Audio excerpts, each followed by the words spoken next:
Welcome to game of chemistry channel. और आज जो हम वीडियो कर रहे हैं ये हमारा 6th वीडियो है ऑफ ऑर्गेनल और मेटेलिक सीरीज एंड इसमें हम मेटल कार्बोनेट्स के बारे में पढ़ेंगे।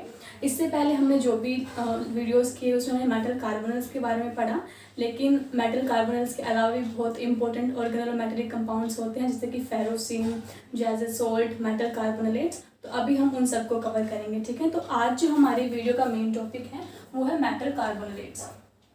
सो फर्स्ट थिंग जो आपको पता होना चाहिए कि metal carbonates negatively charge species होती है, या फिर ये आपने बेसिक क्लास में पढ़ा हुआ कि जिस भी कंपाउंड के पीछे, जिस भी ग्रुप के पीछे 8 वर्ड आपको दिख जाता है, ठीक है, वो नेगेटिवली चार्ज होती है, ठीक है। चाहे आप बात फॉस्फेट की कर लीजिए, ठीक है, चाहे आप एसिटेट्स की बात कर लीजिए, सल्फेट्स की बात कर लीजिए, कार्बोनेट्स की बात कर लीजिए, तो उन पे क्या होता है, नेगेटिव चार्ज प्रेजेंट होता है। So first thing is that carbonates जो होते हैं वो नेगेटिवली चार्ज स्पीशी होती है, नेगेटिव चार्ज ग्रुप होता है या फिर नेगेटिव चार्ज कंपाउंड होता है, ठीक है। दूसरी बात आपको ये समझनी होगी कि जब भी कोई आपके पास कोई न्यूट्रल स्पीशी है, फॉर एग्जांपल मैं मान लेती हूँ ये है आपके पास, इस पे 0 चार्ज है, ठीक है, इस जो कॉम्प्लेक्स पे 0 चार्ज है, ये मान के आप चलिए, ठीक है। जब भी आपको एक न्यूट्रल स्पीशीज को एक नेगेटिवली चार्ज स्पीशी में कन्वर्ट करना है, ठीक है, एक नेगेटिवली चार्ज स्पीशी में कन्वर्ट करना है,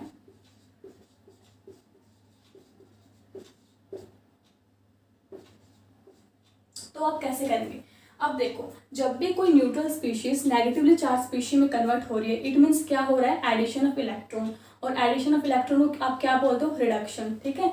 so metal carbonates can be prepared by metal carbonyls by the process of reduction, because you know metal carbonates negative, metal carbonyls पे अगर न्यूट्रल है और मेटल कार्बोनेट्स हैं आपके नेगेटिवली चार्ज, तो जब कभी भी आपको अपनी न्यूट्रल स्पीशीज को नेगेटिवली चार्ज स्पीशीज में कन्वर्ट करना होता है, इट मीन्स आपको इलेक्ट्रॉन्स गेन करवाने हैं, और इलेक्ट्रॉन से गेन को हम क्या बोलते हैं, रिडक्शन। तो ये हम कैसे बना सकते हैं, रिडक्शन की प्रोसेस से। तो सेकेंड थिंग आपको याद रखनी है that metal carbonates can be prepared by metal carbonyls by the process of reduction. Third thing आपको याद रखनी है, आपने हमेशा पढ़ा होगा कि जिस भी स्पीशीज पे, जिस भी ग्रुप पे नेगेटिव चार्ज प्रेजेंट होता है वो अनस्टेबल होते हैं। तो आपके माइंड में एक क्वेश्चन आ रहा होगा कि अगर मेटल कार्बोनेट्स पे नेगेटिवली चार्ज प्रेजेंट है और मेटल कार्बोनेट पे कोई चार्ज प्रेजेंट नहीं है, मीन्स वो स्टेबल होना चाहिए, तो फिर ये कन्वर्जन क्यों हो रहा है। बिकॉज हमने तो पढ़ा है, हमने तो सुना है कि कुछ भी होता है वो स्टेबिलिटी के लिए होता है। तो बिल्कुल सही सुना आपने कि जो भी कुछ होता है केमिस्ट्री में वो स्टेबिलिटी के लिए होता है। अब अगर मेटल कार्बोनेट्स में आपके 16 या 17 इलेक्ट्रॉन है, मीन्स अगर आपके मेटल कार्बोनेट्स में 16 या 17 इलेक्ट्रॉन्स हैं, तो ऑब्वियसली वो अनस्टेबल है, बिकॉज आपको पता है कि 18 इलेक्ट्रॉन पे उसको बहुत सारी स्टेबिलिटी मिलती है। तो अगर आपके मेटल कार्बोनेट्स 16 या 17 इलेक्ट्रॉन्स हैं तो वो इलेक्ट्रॉन को गेन करते हैं ताकि 18 इलेक्ट्रॉन हो जाए, वो 18 इलेक्ट्रॉन रूल को फॉलो करे और स्टेबल हो जाए, ठीक है। तो 18 इलेक्ट्रॉन रूल से जो स्टेबिलिटी मिलती है, उस स्टेबिलिटी के लिए मेटल कार्बोनेट कन्वर्ट होता है मेटल कार्बोनेट्स में। और फोर्थ बात आपको याद रखनी है, वो याद रखनी है कि जो आपके मेटल कार्बोनेट्स होते हैं वो एज अ न्यूक्लियोफाइल एक्ट करते हैं, ठीक है। तो आपको पता है जिस भी ग्रुप पे नेगेटिव चार्ज प्रेजेंट होता है वो हमेशा पॉजिटिव लविंग होगा, ठीक है। जिस भी स्पीशीज पे नेगेटिव चार्ज प्रेजेंट होता है वो हमेशा पॉजिटिव की तरफ भागेगा। और आपको पता है न्यूक्लियोफाइल का मीनिंग क्या होता है, न्यूक्लियोफाइल 2 वर्ड से मिलकर बना है, न्यूक्लियस प्लस फाइल, इसका मीनिंग होता है लविंग, इसका मीनिंग होता है पॉजिटिव चार्ज, क्योंकि न्यूक्लियस में पॉजिटिव चार्ज प्रेजेंट होता है, ठीक है। तो nucleophile means which is positive charge loving, और जिस स्पीशीज पे नेगेटिव चार्ज प्रेजेंट होगा वो हमेशा पॉजिटिव की तरफ भागेगी, ठीक है। तो मेटल कार्बोनेट्स न्यूक्लियोफाइल की तरह एक्ट करते हैं। तो 4 बात आपको समझ में आ गई। फर्स्ट, मेटल कार्बोनेट्स पे नेगेटिव चार्ज प्रेजेंट होता है, एक न्यूक्लियोफाइल की तरह एक्ट करता है, और ये कन्वर्जन इसलिए होता है बिकॉज उसके बाद मेटल कार्बोनेट्स 18 इलेक्ट्रॉन रूल को फॉलो करने लगते हैं, तब उसकी स्टेबिलिटी मिलती है। एंड फोर्थ थिंग, हम मेटल कार्बोनेट्स प्रिपेयर कर सकते हैं, सबसे सिंपल जो प्रोसेस है, by the reduction of metal carbonates, ठीक है। तो आई थिंक आपको बेसिक चीज़ें थी मेटल कार्बोनेट्स के बारे में वो समझ में आ गई। अब हम इसकी सिंथेसिस देखते हैं कि हम इसको प्रिपेयर कैसे कर सकते हैं। तो हमेशा जब भी आप रिएक्शंस पढ़ रहे हो ना, चाहे वो केमिकल रिएक्शंस पढ़ रहे हो, चाहे आप सिंथेसिस पढ़ रहे हो, आपको एक बात याद रखनी होती है कि आपके रिएक्शन की एक मेन स्कीम होती है और आपको क्या प्रोडक्ट चाहिए वो डिपेंड करेगा फिर कि आप रिएक्टेंट क्या ले रहे हो, रिएजेंट क्या ले रहे हो, ठीक है। तो हमारे पास बेसिक 3 प्रोसेसेस हैं for the synthesis of metal carbonates. देखो, मेटल कार्बोनेट्स से सिंथेसिस से कोई भी एज सच क्वेश्चंस नहीं आते हैं, ना ही सेमेस्टर एग्जाम्स में और ना ही एंट्रेंस एग्जाम्स में। इससे क्वेश्चंस आते हैं, वो इसकी प्रॉपर्टीज़ में से आते हैं, वो भी 1-2 क्वेश्चंस आते हैं, ठीक है। तो हम लेकिन एक बार हमें पढ़ना ज़रूर है ताकि हमारे पास कॉन्सेप्ट हो कि चीज़ें कैसे हो रही हैं। इसका मैकेनिज्म आपके सिलेबस में नहीं है तो हम उस पर नहीं करेंगे, जस्ट एक ओवरव्यू कि कैसे हम इसको बना सकते हैं, ठीक है। तो फर्स्ट जो प्रोसेस है दैट इज़ बाय रिडक्शन, जो कि मैंने आपको अभी समझाया, ठीक है। मेटल कार्बोनेल्स का जब हम रिडक्शन करते हैं रिड्यूसिंग एजेंट की प्रेजेंस में तो हमें मेटल कार्बोनेट्स मिलते हैं। अब आपको पता है रिड्यूसिंग एजेंट 2 तरीके के होते हैं, एक तो माइल्ड रिड्यूसिंग एजेंट और एक होते हैं स्ट्रॉन्ग, ठीक है। तो आप अगर सोडियम मेटल ले रहे हैं, ठीक है, मेटल के हाइड्राइड्स ले रहे हैं, ठीक है, तो वो होते हैं आपके माइल्ड रिड्यूसिंग एजेंट, ठीक है। लेकिन अगर आप ले रहे हैं, आपने देखा होगा सोडियम इन लिक्विड अमोनिया, सो ये है आपका स्ट्रॉन्ग रिड्यूसिंग एजेंट।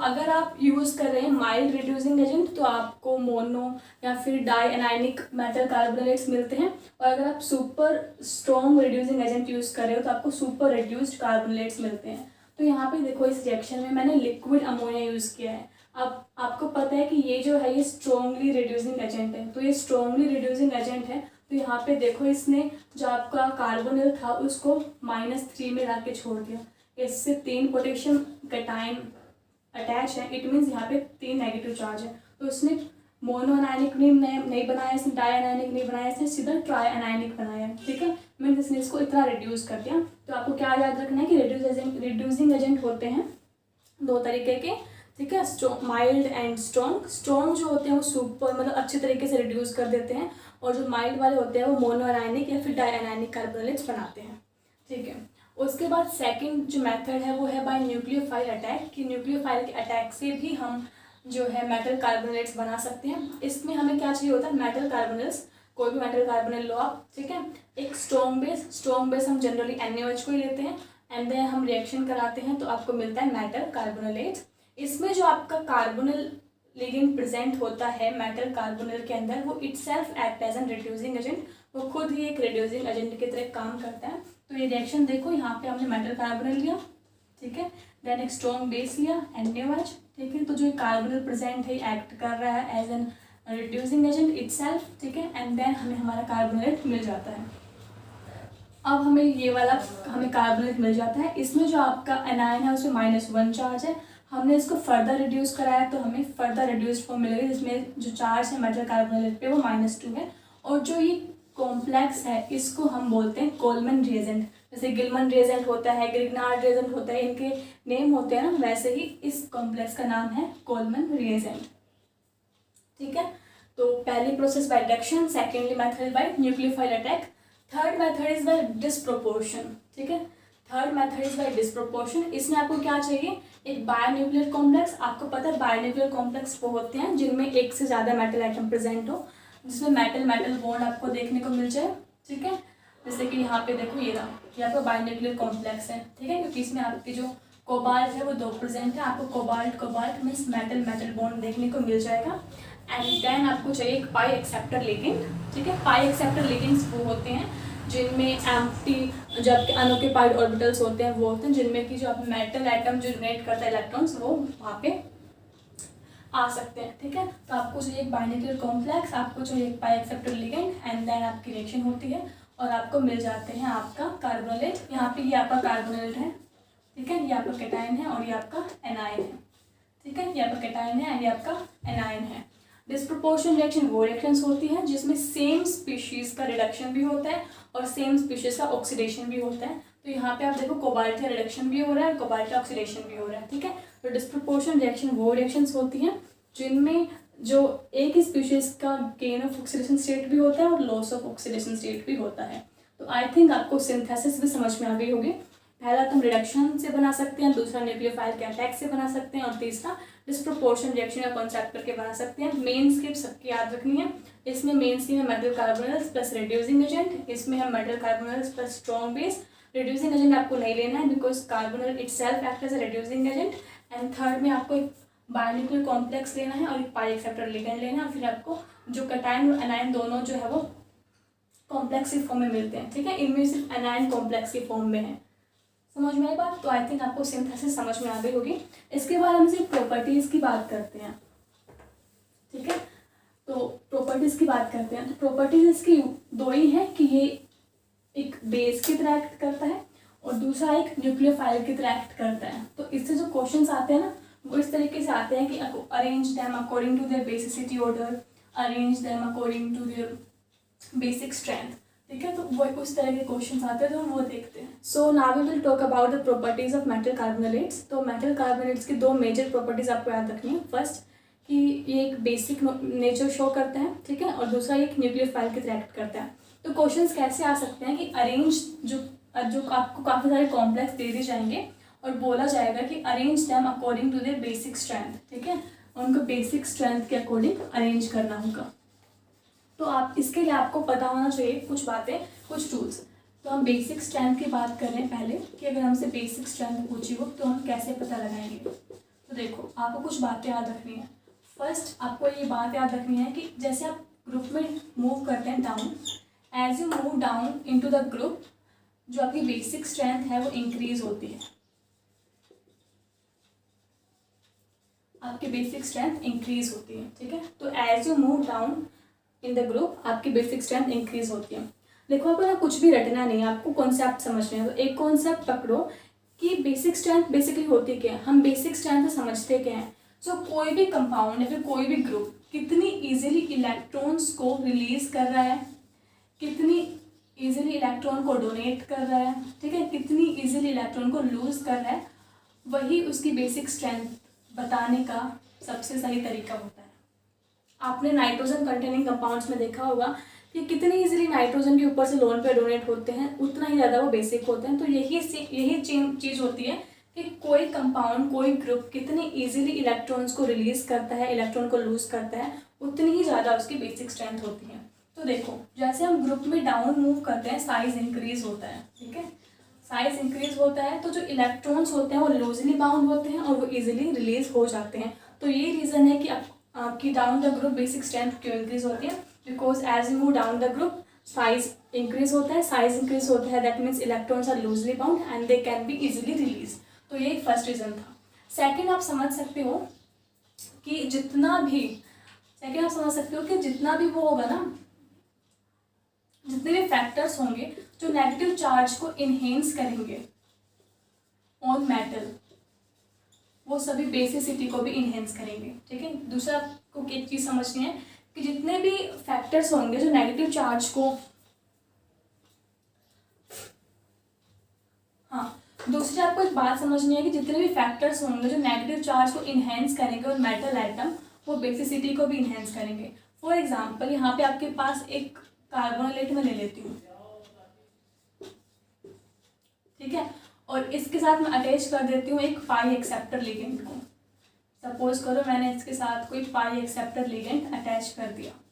अब पाई एक्सेप्टर लिगेंड्स क्या होते हैं, जो इलेक्ट्रॉन्स को अपने अंदर एक्सेप्ट कर लेते हैं, अपने जो उनके अनऑक्यूपाइड ऑर्बिटल्स होते हैं उसमें एक्सेप्ट कर लेते हैं। अब अगर ये इलेक्ट्रॉन्स को एक्सेप्ट कर लेंगे, इट मीन्स जो इलेक्ट्रॉन डेंसिटी यहाँ पे कार्बोनेट आयन पे वो डिक्रीज हो जाएगी। अब अगर यहाँ पे कार्बोनेट पे इलेक्ट्रॉन डेंसिटी डिक्रीज हो गई, दैट मीन्स उसके पास इतने इलेक्ट्रॉन्स नहीं है कि वो उसे डोनेट कर सके, ठीक है, तो उसकी बेसिसिटी क्या हो जाएगी, डिक्रीज हो जाएगी, ठीक है। तो एक बात आपको दूसरी क्या याद रखनी है कि attachment of pi acceptor ligand attach, ठीक है। तो अब आपको दूसरी बात ये याद रखनी है, यहाँ पे मैं पॉइंट डाल देती हूँ। Second, that pi acceptor ligand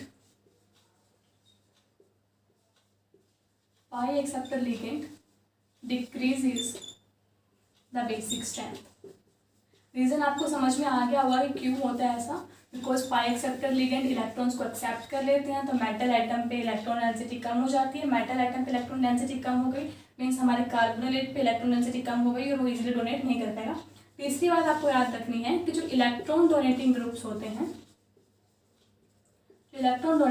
होते हैं they increase the basicity. Obviously है अगर वो इलेक्ट्रॉन को डोनेट करेंगे तो आपके कार्बोनेट पर ज़्यादा इलेक्ट्रॉन डेंसिटी प्रेजेंट होगी अगर ज़्यादा इलेक्ट्रॉन डेंसिटी प्रेजेंट होगी तो ज़्यादा डोनेट करेगा, मीन्स ज़्यादा बेसिक स्ट्रेंथ शो करेगा। तो electron donating group they increase the basic strength. ठीक है, तो ये 3 बातें आपको याद रखनी है और इन 3 बातों के बेसिस पे आप ये 2 क्वेश्चन सोल्व कर सकते हैं। अब देखो, अब आपको इन तीनों में से बताना है कि किसकी बेसिक स्ट्रेंथ ज़्यादा है, मीन्स अरेंज करना है। अब यहाँ पे आप देखो, अगर आपने ट्रांजिशन आपने अगर मेरा सेकंड वीडियो देखा है ऑर्गेनोमेटेलिक कंपाउंड्स का, जिसमें हम 18 इलेक्ट्रॉन रूल करते हैं, तो उसमें मैंने आपको बताया था कि कैसे हमको जो 3D 4D 5D सीरीज है उसको याद करना है, क्योंकि उसको बहुत ज़्यादा यूज़ में आती है। अब यहाँ पे देखो, अगर आपने वो वीडियो देखा है तो आपको पता होगा कि जितने भी मेटल ट्रांजिशन एलिमेंट हैं ये सभी एक सेम ग्रुप में लाई करते हैं। ठीक है, और इसको हमने याद किया था मंत्री से।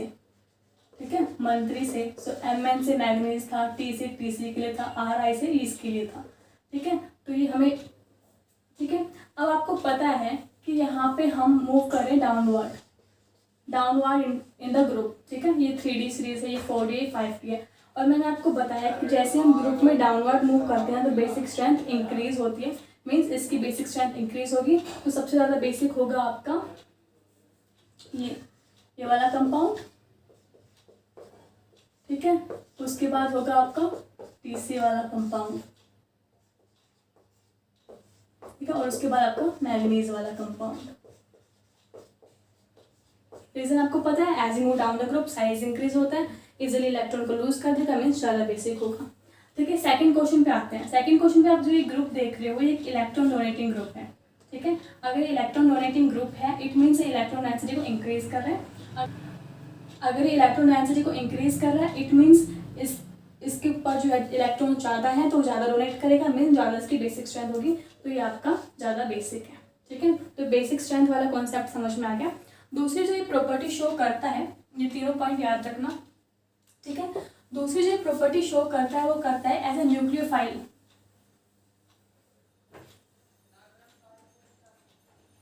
ठीक है, तो दूसरी प्रॉपर्टी शो करता है कि ये एक्ट करता है एज अ न्यूक्लियोफाइल। आपके पास ये आपका मेटल कार्बोनेट है और ये आपके पास एल्काइल हैलाइड है। ठीक है, तो यहाँ पे देखो, मैंने आपको एक बात बोली थी कि जो ये ऐसे न्यूक्लियोफाइल की तरह एक्ट करता है इट मीन्स ये पॉजिटिव चार्ज को अपनी तरफ अट्रैक्ट करेगा। यहाँ पे पॉजिटिव चार्ज कौन है, एल्काइल ग्रुप पे पॉजिटिव चार्ज है, हैलाइड पे नेगेटिव है, तो उसने इसको अपनी तरफ अट्रैक्ट किया और हैलाइड सेपरेट हो गया। ये था इसका एज ए न्यूक्लियोफाइल एक्ट करता है। So this is all about this video, जिसमें हमने मेटल कार्बोनेट के बारे में पढ़ा, सिंथेसिस एंड प्रॉपर्टीज को समझा, कुछ क्वेश्चंस ट्राई किए। ठीक है, नेक्स्ट वीडियो में हम जेजे सॉल्ट के बारे में पढ़ेंगे। Till then take care, thank you so much for watching, bye bye.